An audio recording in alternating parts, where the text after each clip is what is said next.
Bienvenue si vous nous rejoignez. L'édito de Laurent Tessier, vous allez être de bonne humeur aussi. Bonjour. Mais c'est vrai que Laurent. vous êtes de très bonne humeur, particulièrement ce matin. Bonjour Alexandre, bonjour Maillard, bonjour à tous. Enfin, Laurent Tessier, rédacteur en chef de l'émission Pascal Pro et vous, à partir de 16h sur Europe 1. Au menu aujourd'hui, le coup de gueule de Max Guazzini sur ces églises vandalisées en France. Oui Alexandre, c'est une colère qu'il faut entendre, car si nous ne le faisons pas, personne n'en parlera. Il y a un silence de la classe médiatique sur ce sujet. Max Guazzini, c'est l'ancien président du club de rugby du Stade Français. Il relaie sur ses réseaux sociaux les cas d'églises vandalisées ces derniers mois dans notre pays. Et hier, sur CNews, il a poussé ce coup de gueule. Il y a une épidémie d'églises qui brûlent en France. Pourtant, il y a des siècles, parfois des dizaines d'années qu'elles sont là. Et tout d'un coup, ça brûle, ça brûle. Il y a des actes antichrétiens. Regardez que depuis le janvier, on dénote 401 actes antichrétiens. Quels sont les criminels qui font ça? Et je me le demande, quoi. C'est peut-être le réchauffement climatique, j'en sais rien, qui fait brûler les églises. Et là, qu'est-ce qu'on fait? Max Guazzini a raison. Des actes antichrétiens en hausse de 13% dans notre pays depuis le début de l'année. On parle d'incendies, dégradations,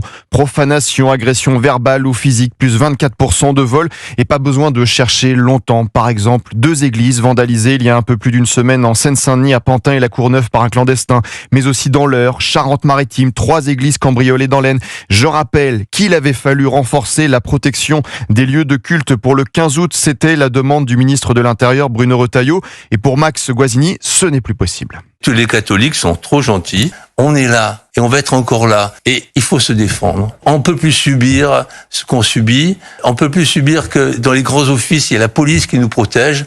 La France, c'est un pays de tradition chrétienne. C'est la religion chrétienne qui a finalement fait la France, même si c'est un pays laïque, mais on est de religion chrétienne. Je vous parle de la France, mais dans le monde, la situation est catastrophique. Plus de 380 millions de chrétiens persécutés. 1 chrétien sur 7, rendez-vous compte, dans des pays comme la Somalie, le Yémen, la Libye, le Soudan, le Pakistan. Plus de 4000 chrétiens tués l'an dernier, dont 3100 rien qu'au Nigeria par des milices djihadistes. Hier, un homme a tiré dans une église à Minneapolis, aux États-Unis, alors que des écoliers assistaient à une messe. 2 enfants de 8 et 10 ans ont été tués. Le FBI a ouvert une enquête pour, je cite, haine contre les catholiques. Voilà la réalité. Max Guazzini a dénoncé hier sur CNews le silence médiatique. On n'en parle pas, mais ça les intéresse pas. Et il y a d'autres conflits qui les intéressent.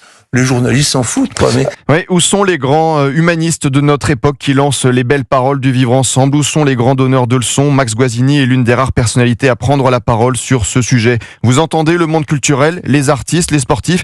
Eh bien non, je rappelle un sondage CSA pour Europe 1, CNews et le JDD. Pour près de 8 Français sur 10, la France est un pays de culture et de tradition catholique. C'est notre patrimoine qui est visé, notre histoire. Quand allons-nous nous réveiller? Vous en reparlez tout à l'heure sur Europe 1, Laurent Tessier. Pascal Pro et vous de 16h à 18h. À tout à l'heure. À tout à l'heure.